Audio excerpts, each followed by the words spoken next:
Hey guys, welcome another video of MS biology. आज के इस वीडियो में हम लोग बात करने वाले हैं असिस्टेंट प्रोफेसर एमपीपीएससी के जूलॉजी सब्जेक्ट के unit number 5 that is invertebrates. उसमें एक इंपॉर्टेंट टॉपिक है that is respiratory organs and respiratory pigment. आज के इस वीडियो में हम लोग डिफरेंट जो फाइलम के मेंबर्स हैं उनमें वो अपने रेस्पिरेशन को प्रोसेस करने के लिए कौन कौन से ऑर्गन या स्ट्रक्चर्स को यूज करते हैं, इस टॉपिक को यहाँ पे एक कंसाइज वे में क्या करेंगे, स्टडी करेंगे। और यहाँ से कई बार एग्जाम में सवाल पूछा जाता है।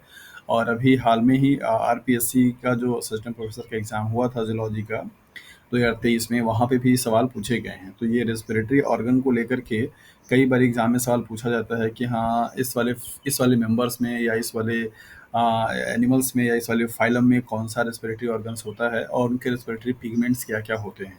तो ये दोनों ही टॉपिक काफ़ी इंपॉर्टेंट है। तो आज के इस वीडियो में हम लोग देखेंगे डिफरेंट काइंड्स के एनिमल्स में डिफरेंट डिफरेंट जो रेस्पिरेटरी स्ट्रक्चर्स या ऑर्गन्स हैं वो कौन कौन से हैं, उनको देख लेते हैं यहाँ पे टेबल के फॉर्म में।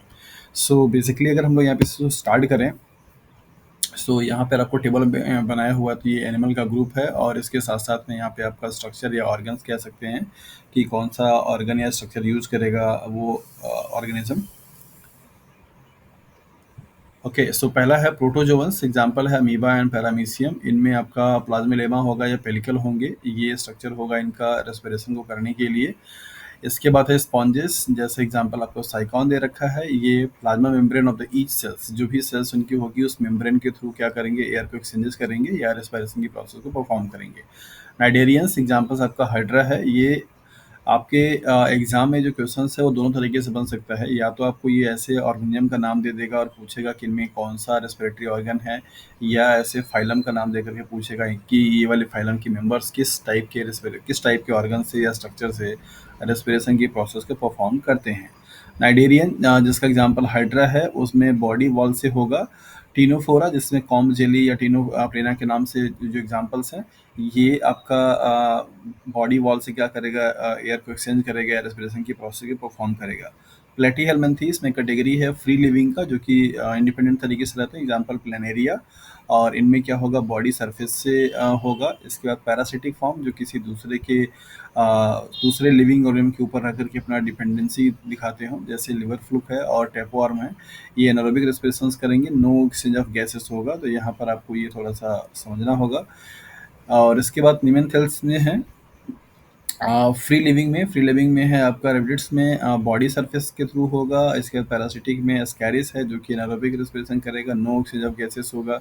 इनको भी आप यहाँ पे स्टार लगा लीजिए।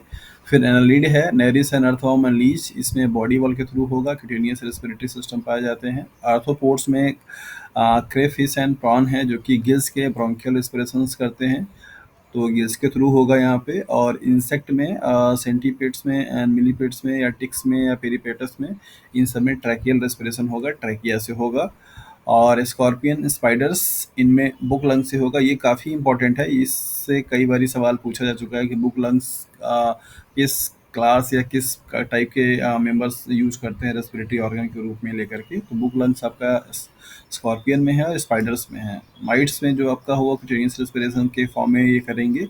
और लिमनस किंग क्रैब, ये भी काफ़ी इंपॉर्टेंट है, यहाँ से भी क्वेश्चंस पूछे गए हैं। किंग क्रैब मीन्स कोबरा में किस तरीके का रेस्पिरेशन होगा, तो उनके वो भी क्या करते हैं, बुक गिल्स को क्या करते हैं, यूज करते हैं। तो इस तरीके से डिफरेंट डिफरेंट जो आपके एनिमल्स के ग्रुप हैं उनके रेस्पिरेटरी स्ट्रक्चर्स क्या हैं, यहाँ पे आपने देखा। मोलस्कन्स में जैसे यूनियो एंड पाइला है, वो क्या करेगा, टेनिडेटा गिल्स का यूज करेगा एंड ऑल्सो लंग्स का यूज कर सैक लंग्स का यूज कर सकता है इन दोनों के केसेस में, यूनियो एंड पाइला में।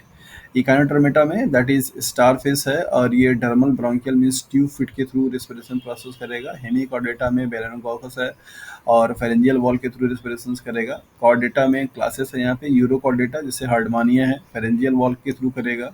और सिफेलोकॉर्डेटा है, जो कि ब्रांकियोस्टोमेटा है और फेरेंजियल वॉल के थ्रू करेगा। वर्टिब्रेट्स में साइक्लोस्टोम्स हैं और फिशेस एंड हेडपोल्स हैं, गिल्स के थ्रू करेंगे। एम्फीबियंस जैसे फ्रॉग है, ये स्किन या बोक्कोफेरेंजियल कैविटी या लंग्स के थ्रू करेंगे। और that is reptiles, birds and mammals से क्या करेंगे, लंग्स के थ्रू रेस्पिरेशन की प्रोसेस को परफॉर्म करेंगे। तो इस तरीके से ये जो आपका टेबल है, इस टेबल को आप जितनी बार लिख करके याद कर सकते हैं कर लीजिए। और यहाँ से एक दो सवाल आपका आना श्योर है, चाहे वो फाइलम का दे दे या फिर मेंबर का नाम दे दे, रेस्पिरेटरी सिस्टम का नाम दे दे, या आपको ऐसे मैचिंग कराने के लिए भी दे सकता है ए और बी के रूप में। इधर दे देगा आपको ऑर्गेनिज्म का नाम, इधर देगा रेस्पिरेटरी सिस्टम का नाम या ऑर्गन का नाम। दोनों को आपको कॉलम को मैच कराना रहेगा कि कौन सा सही पेयर है, कौन सा गलत पेयर है। या आपको ऐसे एग्जाम्पल दे देगा मेंबर का, लाइक सपोज आपसे पूछ दिया कि हर्डमानिया में किस टाइप का रेस्पिरेटरी सिस्टम पाया जाता है, या हर्डमानिया रिस्पायर थ्रू किसके थ्रू रिस्पायर करता है, इस तरीके का भी सवाल आपसे मिल सकता है। तो आप इस टेबल को 2-3 तरीके से बना लीजिए, जैसे लाइक एस फाइलम वाइज बना लीजिए कि इस वाले फाइलम में ये होता है। मेंबर वाइज बना लीजिए, जो भी इनके एग्जांपल्स दिख रहे हैं इनके थ्रू से बना लीजिए कि कौन-कौन सा है। और सबसे ज़्यादा जो ऑर्थोपोड्स हैं, उनमें बुक लंग्स का और आपको उनके उनसे पूछे जाते हैं, जबकि मैंने यहाँ पे स्टार भी लगा दिया था आपका, चला कि जी बुक लंग्स है या बुक गिल्स है। स्कॉर्पियन स्पाइडर का कई बार पूछा गया, किंग क्रैब का भी कई बार पूछा गया है। तो इस तरीके से इस टेबल को, ये टेबल बहुत ही कंसाइज वे में प्रिपेयर किया गया है, लेकिन ये काफ़ी हेल्पफुल करेगा आपके इस एग्ज़ाम के लिए। लोअर जूलॉजी क्या मीन इनवर्टिब्रेट्स में ये टॉपिक्स बहुत इंपॉर्टेंट है, यहाँ से क्वेश्चंस बनने की पॉसिबिलिटी बनती है। आप इसको जिस तरीके से भी याद कर सकते हैं अपने कन्वीनियंस के अकॉर्डिंगली, उसको लिख करके उसको याद कर लीजिए। ये टेबल से एक दो क्वेश्चंस आपके एग्जाम में आना श्योर है, इस बात को आप एकदम श्योरिटी से रख सकते हैं और अच्छे से उसको तैयारी कर लीजिए।